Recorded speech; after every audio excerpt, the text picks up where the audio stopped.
اعوذ باللہ من الشیطان الرجیم بسم اللہ الرحمن الرحیم۔ ناظرین السلام علیکم۔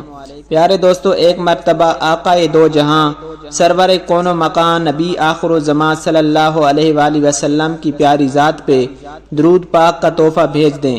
پیارے دوستو، بخاری و مسلم میں بنی اسرائیل کے ایک قاتل کا واقعہ نقل کیا گیا ہے۔ حضور نبی کریم صلی اللہ علیہ وآلہ وسلم نے اللہ کے یہاں توبہ کی قبولیت سے متعلق صحابہ کرام رضوان اللہ اجمعین کے سامنے بنی اسرائیل کے ایک قاتل کا نہایت خوبصورت اور ایمان افروز واقعہ بیان کیا ہے۔ پیارے دوستو، واقعہ سننے سے پہلے اگر ابھی تک آپ نے ہمارے چینل کو سبسکرائب نہیں کیا تو اس طرح کے معلوماتی واقعات سننے کے لیے ہمارے چینل کو ضرور سبسکرائب کر دیں۔ ویڈیو اچھی لگے تو ویڈیو کو لائک اور شیئر ضرور کریں اور اپنی رائے کا اظہار کامنٹ سیکشن میں ضرور کر دیا کریں۔ پیارے دوستو، بنی اسرائیل میں ایک شخص چوری، ڈکیتی اور قتل میں بہت زیادہ مشہور تھا اور نہایت معمولی بات پر کسی کو قتل کر دیتا تھا۔ ہوتے ہوتے اس کے ہاتھ سے 99 افراد کا قتل ہو چکا۔ اس کے بعد اس کے دل میں احساس پیدا ہوا کہ مجھے بھی تو اللہ کے یہاں جانا ہے۔ چنانچہ یہ فکر بڑھتا رہا اور لوگوں سے معلومات کرتے کرتے سرگرداں پھرنے لگا کہ کیا میری توبہ قبول ہو سکتی ہے یا نہیں۔ کسی عالم شخص سے ملاقات کی فکر ہوئی کہ معلوم کیا جائے کہ ایسے شخص کی توبہ قبول ہو سکتی ہے یا نہیں۔ لوگوں نے اسے ایک عابد شخص کے پاس جانے کا مشورہ دیا۔ اس شخص نے اس کے پاس جا کر مسئلہ معلوم کیا کہ کیا میری توبہ قبول ہو سکتی ہے اور کیا میری مغفرت ہو سکتی ہے جبکہ میں نے 99 انسانوں کی جان مار دی ہے۔ تو اس عابد کو مسئلہ معلوم نہیں تھا، تو اس نے اپنی عقل سے قیاس آرائی کی کہ جو آدمی 99 انسانوں کی جان مار سکتا ہے اس کی مغفرت کہاں سے ہوگی۔ چنانچہ اس نے کہہ دیا کہ تیری توبہ قبول نہیں ہوگی۔ تو اس شخص نے غصے اور جلال میں آ کر اس کو بھی قتل کر کے 100 پورے کر دیے کہ جب میری توبہ قبول نہیں ہوتی تو لاؤ تجھے بھی میں ختم کر کے 100 قتل پورے کر دیتا ہوں۔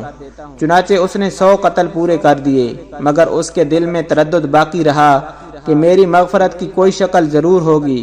اس لیے اس نے لوگوں سے پھر معلومات کا سلسلہ جاری کر دیا کہ روئے زمین میں سب سے بڑا عالم کون ہے، اس سے جا کر معلوم کروں گا، وہی صحیح مسئلہ بتا سکتا ہے۔ آخر لوگوں نے اس کو بتلایا کہ فلاں جگہ ایک عالم رہتا ہے، اس سے جا کے معلوم کرو۔ چنانچہ اس نے اس عالم صاحب کے پاس جا کر اپنی زندگی کی کارگزاری سنائی اور 100 آدمیوں کو کس طرح سے قتل کیا سارا کارنامہ سنا کر معلوم کیا کہ اب بتلائیے کہ میری توبہ قبول ہو سکتی ہے یا نہیں۔ کیا اللہ کے یہاں مجھ جیسے گناہ گار کے لیے بھی مغفرت کا کوئی خانہ ہے؟ تو اس عالم صاحب کو چونکہ علم تھا تو اس نے بتلایا کہ تیرے گناہ معاف کرنے میں اللہ کے یہاں کیا رکاوٹ ہے۔ اللہ کی رحمت کا سمندر تجھ جیسے گناہ گاروں کی گناہوں سے بہت بڑا اور وسیع ہے۔ چنانچہ اس عالم صاحب نے مشورہ دیا کہ تم فلاں جگہ سفر کر کے جاؤ، وہاں کچھ اللہ کے بندے رہتے ہیں، ان کا مشغلہ صرف اللہ کی عبادت ہے، ان کے ساتھ مل کر اللہ کی عبادت کرو اور نادم ہو کر اپنے گناہوں کی معافی مانگو، انشاءاللہ تمہاری مغفرت ہو جائے گی۔ جب اس شخص نے آدھا رستہ طے کر لیا تو ملک الموت آ گئے اور اس کی موت ہو گئی۔ اب اس کی روح لے جانے کا مسئلہ کھڑا ہوا۔ آسمان سے رحمت کے فرشتے بھی آئے اور عذاب کے فرشتے بھی۔ رحمت کے فرشتے کہنے لگے کہ اس کی روح لے جانے کا حق ہم کو ہے، اس لیے کہ یہ سچے دل سے تائب ہو کر عبادت کے لیے جا رہا ہے، اور عذاب کے فرشتے کہنے لگے اس کی روح لے جانے کا حق ہم کو ہے، اس لیے کہ اس شخص نے کبھی کوئی نیک کام نہیں کیا، پوری زندگی معیشت میں گزار دی۔ اسی دوران آسمانوں سے آدمی کی شکل میں ایک فرشتہ آیا۔ بعض روایات سے معلوم ہوتا ہے کہ یہ آنے والا فرشتہ حضرت جبرائیل امین علیہ السلام تھے۔ چنانچہ اس فرشتے نے تشریف لا کر ان دونوں طرح کے فرشتے کے درمیان یہ فیصلہ کیا کہ دونوں طرف کی مسافت ناپ کر دیکھ لو، جہاں سے آ رہا ہے وہاں کی مسافت قریب ہے یا جہاں جا رہا ہے وہاں کی مسافت، لہٰذا جہاں کی مسافت قریب ہو اس شخص کو وہاں والوں میں شمار کر دیا جائے۔ چنانچہ دونوں طرف کی زمین ناپ کر دیکھی گئی تو جہاں جا رہا تھا وہاں کی مسافت جہاں سے آ رہا تھا اس کے مقابل میں صرف 1 بالشت قریب ہے۔